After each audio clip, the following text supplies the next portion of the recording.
大家好，我是武医张鹏，今天为大家分享的是调理我们肺的。像有一些人经常感觉到肺气不足啊，尤其是现在有些人感觉到肺上长了一些小结节、小囊囊，包括肺不舒服的家人们，我们都可以平常的、日常的自己给自己呢来去调理调理、保养保养。那我们坚持去做呢，可能你这些问题呢就会迎刃而解。好，下面呢，大家来认真的跟我来学习这个方法。这个方法特别简单，大家可以点赞收藏，分享给有需要的家人或者朋友。因为现在我们的肺呢，是需要好好的保养和调养的。就两个动作，第一个呢就是用手呢推我们的肺经，第二个呢是拍肘窝。这两个动作呢非常的好用。好，下面我给大家详细的讲解和示范。首先呢，我们可以站在这里做，也可以坐在这里，这两个姿势呢都行。坐在这里的话，坐好，把你的手呢自然的放下来，这个手呢放到我们的大腿上面或者膝盖这个位置。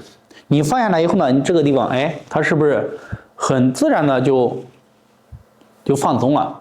那我们在放松的情况下，你去推，你就很容易就给它疏通开了。好，放好，然后从我们的锁骨这个位置，锁骨外侧，好，与我们肩膀这个地方开始，从这个位置，大家一定要看清楚，是锁骨外侧这个位置开始往下。好，把你的大拇指翘起来，大拇指这样画一条线，正好过来，从这个地方开始推。手放怎么放？手不是这样放，也不是这样放，而是你的小拇指的外侧，好，放好立起来，好，这样来从这个位置开始，1、2、3、4、5，这样去推，6、7。